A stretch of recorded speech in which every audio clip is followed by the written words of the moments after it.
I think NavDx has the ability to guide survivorship care. And when we say survivorship, we're really talking about surveillance. Not only does it sort of streamline and make routine surveillance more precise, more objective, I think it has allowed me to make treatment decisions with a lot more confidence for some of my patients.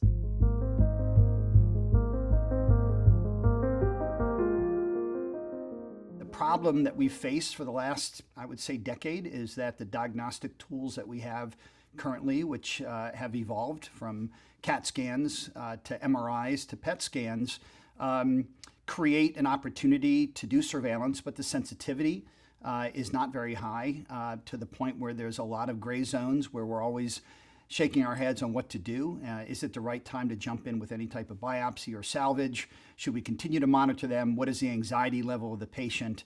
And the NavDx has helped clarify some of the lack of sensitivity of the diagnostic tools that we have had. Since incorporating NavDx into my routine practice for survivorship and surveillance of patients after treatment, I've noticed some things change in the way I surveil patients. What I've learned is that because of the accuracy of this blood test, I'm less reliant on getting these radiographic imaging tests.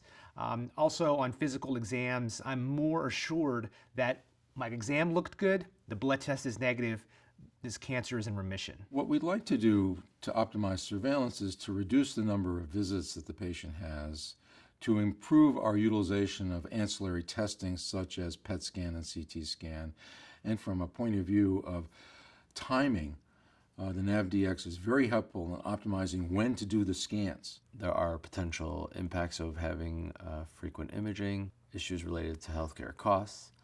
And so it's important that if we have a way to monitor our patients safely, less invasively, that would be very valuable. As you surveil patients, they come regularly for physical exams.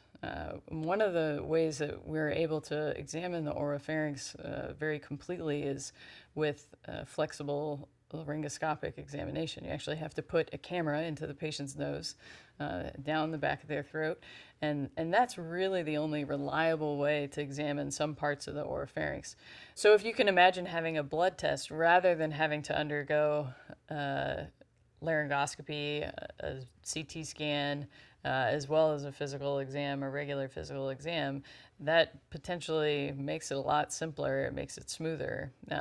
They potentially don't even have to come in for a certain set of exams. You could trade off one of their in-person examinations for a blood test from home. We use NavDx now in the surveillance part of our management of our patients, and we utilize it in a very, what we feel is a rigid way so that we keep on top of the data.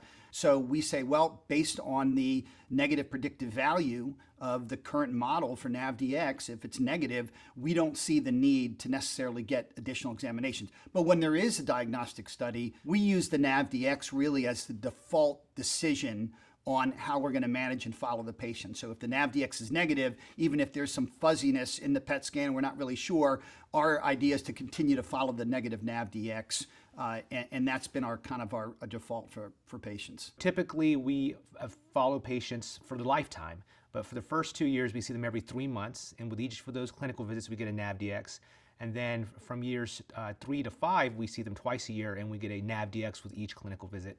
And then after 5 years, we see them yearly for life, and we get a NavDx once a year. Right now, in the first year, we like to use it every 3 months, and in the immediate post-radiation process at 6 weeks and 12 weeks, because those are the key times when we see rapid failure in a few patients, and this allows us to change therapy immediately for them. I like to use NavDx testing in order to really help with tailoring treatment to my patients. I tell the patients that we're going to draw this throughout their surveillance period in order to make sure that their disease remains inactive and that they're essentially cured. In our institution, we tend to follow them 1 month out from whatever treatment they get, and then from there, 3 months for the first year, and then 3 months for the second year, and then we go to 6 months in year 3, 4, and 5. And quite honestly, we've stopped getting scans now at 1 year.